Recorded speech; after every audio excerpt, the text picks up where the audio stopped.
The big thing is, though, Clint Frazier, and it's just another terrible night in right field. Probably the worst night he's had in right field, and he's had some bad ones. And it's probably one of the worst nights I've ever seen defensively. For real. I think actually A-Rod said he's played three. He said he played three singles into two triples and a double. I don't remember that. What I'm doing is going off my memory of what I remember, and this is what I remember. How many times am I going to say remember? But Clint Frazier was absolutely abysmal. I mean, I was thinking of Chuck Knobloch when I was watching it. That's what I was thinking of. He has the fielding yips, fielding equivalent of the throwing yips. Yeah. I mean, like not even going to the right places. It looked like he didn't even see things. The one in the, what was it, the eighth inning with eighth inning. Just pop fly down the right field line, which yes. I think Judge just catches. Never mind, just has it into a single. Judge catches it in like 3 strides. Frazier ran to a spot where the ball was not. Right. And then the ball takes a kick to the right field corner. People were saying, oh, he didn't judge the spin on the ball, but he wasn't in the right spot for the ball where it was going to land. He overran the ball. The ball landed almost like next to him, so he wasn't even going to the right spot.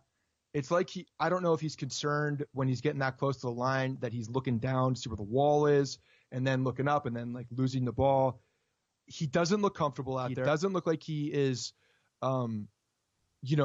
honestly, if I'm being honest with the preparation of like, I know he's been talking about, putting all this extra work in, but it doesn't seem like he's familiar and comfortable with the field and where things are. We saw that in Kansas City. He certainly didn't look comfortable knowing where he was in right field. That's understandable. He's on the road, but Yankee Stadium, even if you're not a right fielder by trade or you're not over there all the time, he's played there enough where he should absolutely know that stadium well. Mm-hmm. And potentially the worst thing was that he didn't talk to the reporters after the game.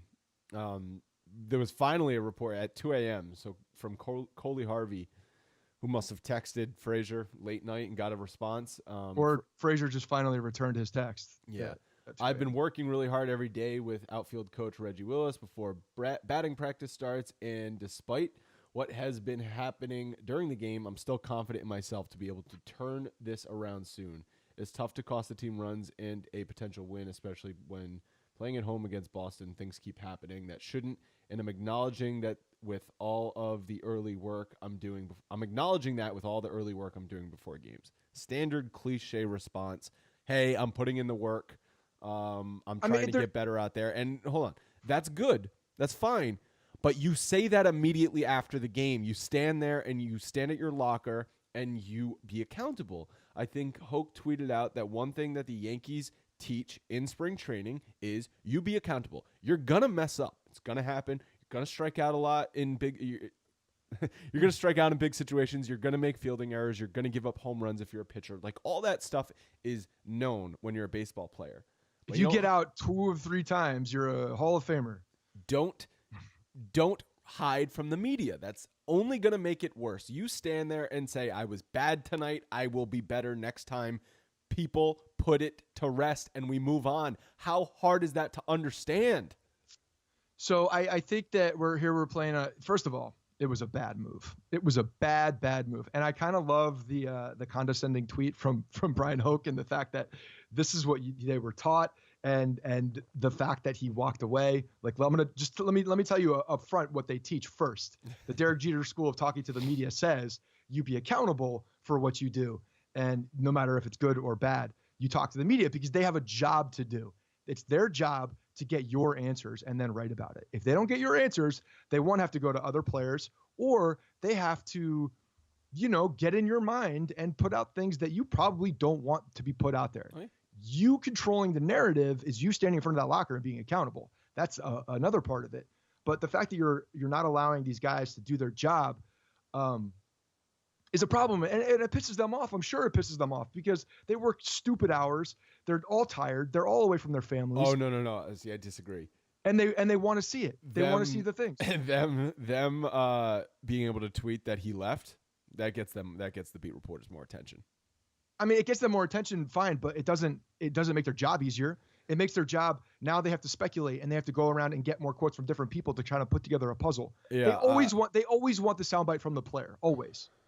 because what But you we would know have what gotten, the soundbite is. I could have told you Clint Yes, but the Frazier's response without even seeing his response. That's a standard response. I'm working out there every day. We see the videos before the game of Clint Frazier taking fly balls in right field.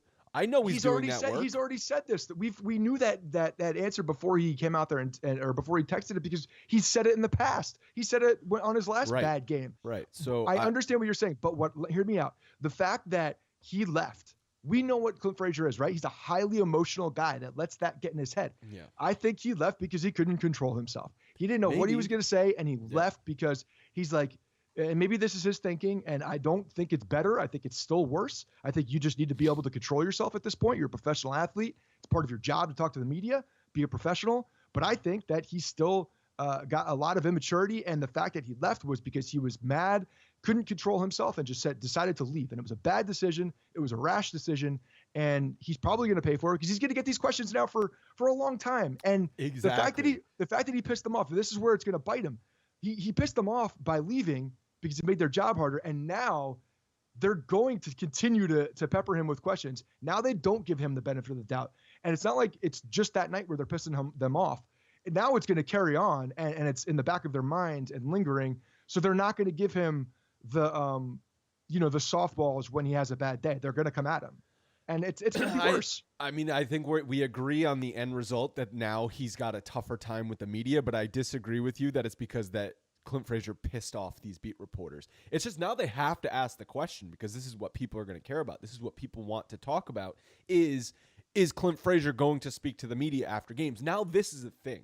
Clint Frazier walking out of Yankees clubhouse last night and not answering questions is Clint Frazier going to avoid the media a thing now? So good job, Clint.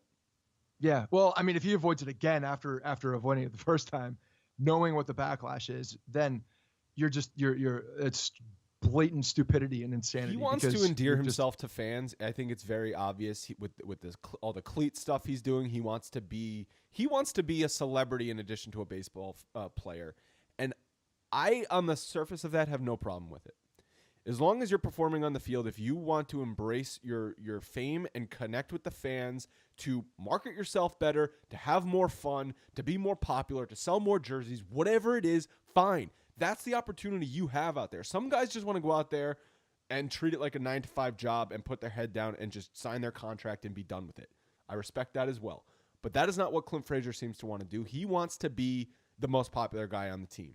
He's not going to be because he'll never be that guy. But he wants to be popular. He changed his number to 77 because Aaron Judge had number 99. And because he was trying to troll Mickey Mantle and Susan Waldman apparently. Well, right. But he's tweeting about all these cleats that he's doing. He's asking for nicknames, right? Like he's trying hard. And okay, so some of these things are leftover narratives, like the whole nickname thing. I don't care. Definitely something that happened. I don't care if he does this stuff, as long as he catches the ball in right field. I don't care. When you don't catch the ball in right field and then you leave the clubhouse and don't answer the questions, you got a big problem, dude.